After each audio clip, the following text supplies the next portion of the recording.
Assalamualaikum warahmatullahi wabarakatuh. Oke, terus. Nah, untuk bisa ketemu dengan jalur yang benar tadi, kita butuh muhasabah. Kalau bahasa filsafatnya namanya kontemplasi. Hasibu anfusakum. Itu berarti kontemplasilah, berfilsafatlah, refleksilah, itu maunya itu. Oke, jadi menilai diri bukan menilai orang lain. Kita itu sering-sering kesusu menilai orang lain. Enggak, padahal diri kita sendiri perlu dinilai. Jalurnya gimana? Modenya ada mode purifikasi, ada mode instruksi, ada mode revelation. Purifikasi itu pembersihan diri tadi. Isinya apa? Virtus, kebajikan-kebajikan, kebijaksanaan-kebijaksanaan. Jalurnya apa? Filsafat. Filsafat yang bisa mengidentifikasi kebijaksanaan, bisa tahu mana yang harusnya jalan, mana yang harusnya berhenti, mana yang harusnya duduk saja, mana yang harusnya berdiri. Ini namanya kebijaksanaan. Ilmu yang menggarap itu namanya hikmah, filosofi. Jadi hidup itu variabelnya banyak. Yang penting banyak, yang tidak penting banyak. Ada yang seolah-olah keliru tapi benar, ada yang seolah-olah benar tapi keliru. Itu makainya harus pas komposisinya. Dan yang bisa tahu itu filsafat. Harusnya kamu lari kok malah duduk, itu tidak bijaksana, hasilnya mesti jelek. Harusnya kamu duduk kok malah lari-lari, juga hasilnya jelek. Bijaksana itu rumusnya selalu pas. Kapan diem saja, kapan harus menyapa, kapan harus nembak, kapan harus diputus saja, kapan harus nyari yang lain, itu pas. Kalau kamu rumusnya ini keliru, membacanya tidak pas, ya kamu salah-salah. Waktunya nembak kamu diem aja, baru sudah ditembak orang kamu nangis-nangis, ngejar-ngejar, baru keliru, kamu salah terus rumusnya. Harus pas. Kapan waktunya belajar, kapan waktunya nongkrong, kapan waktunya keangkringan, kapan waktunya mandi, kapan harus pas. Begitu kamu salah rumus, ya susah.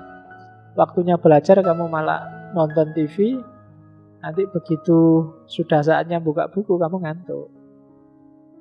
Waktunya harus tidur kok kamu malah bikin makalah, akhirnya tidurnya nggak berkualitas, makalahnya jelek.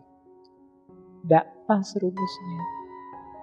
Jadi apa-apa harus pas. Yang ngerti kayak gini filsafat. Kalau ini tidak mampu, ada jalur kedua, jalur instruction. Pakai spiritual knowledge.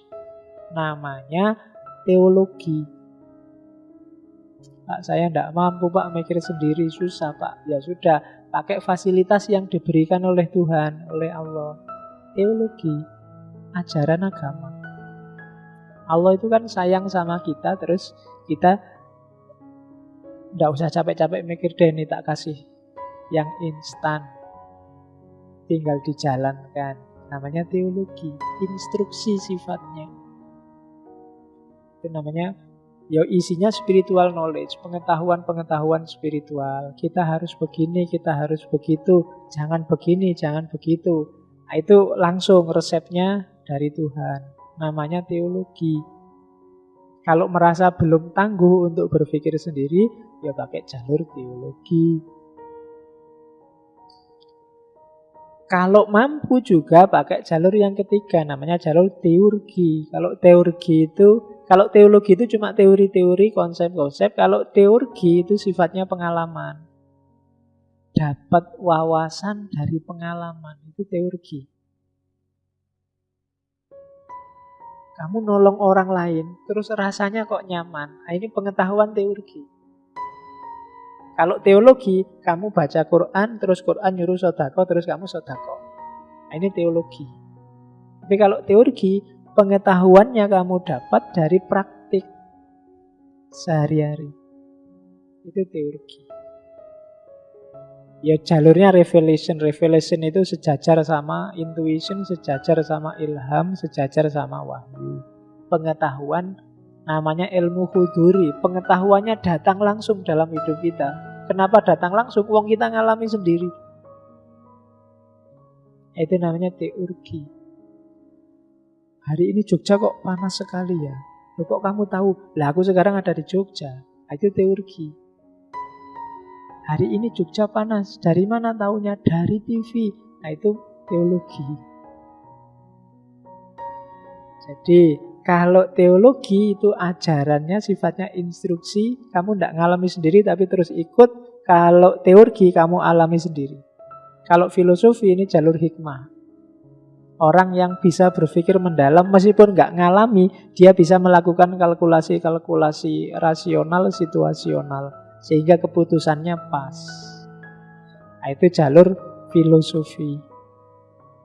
Oke, jadi cara kontemplasi itu. Kalau kalian ingin muhasabah, ingin kontemplasi, dalam rangka melahirkan kesadaran tadi, baca sendiri dirimu, kira-kira kamu levelnya ada di mana. Kalau daya pikirmu luar biasa kuat, pakailah filsafat.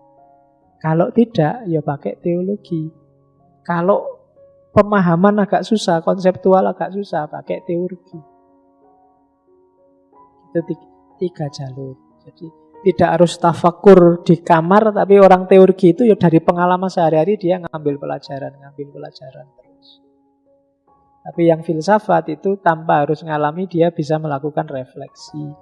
Apalagi yang dia alami. Kalau teologi itu sifatnya instruktif. Dia manut aja. Oh katanya orang pinter itu yang kayak gini baik. Oh katanya ulama ini kayak gitu baik. Al-Quran bilang kayak gini bisa bikin hati tenang. Sudahlah tak jalanin. Nah itu teologi. Nah, hidup kita untuk refleksi, untuk kontemplasi, ambil satu di antara tiga. Syukur bisa 2 di antara 3, syukur bisa 3 di antara 3. Kalau bisa 3-3-nya, kamu bisa luar biasa itu. Bisa jadi filosof beneran. Kalau hari ini kan filosof pura-pura. Pura-pura jadi filosof. Oke, untuk malam hari ini saya cukupkan sekian dulu. Mohon maaf kalau ada yang kurang berkenan, mungkin 1-2 kekurangan apa, mohon dimaklumi. Kalau ada kekhilafan, kealpaan yang teman-teman ngerti benernya seperti apa, ya silahkan disampaikan. Kurang lebihnya mohon maaf. Wallahul muwaffiq, wallahu a'lam bissawab. Wassalamualaikum warahmatullahi wabarakatuh.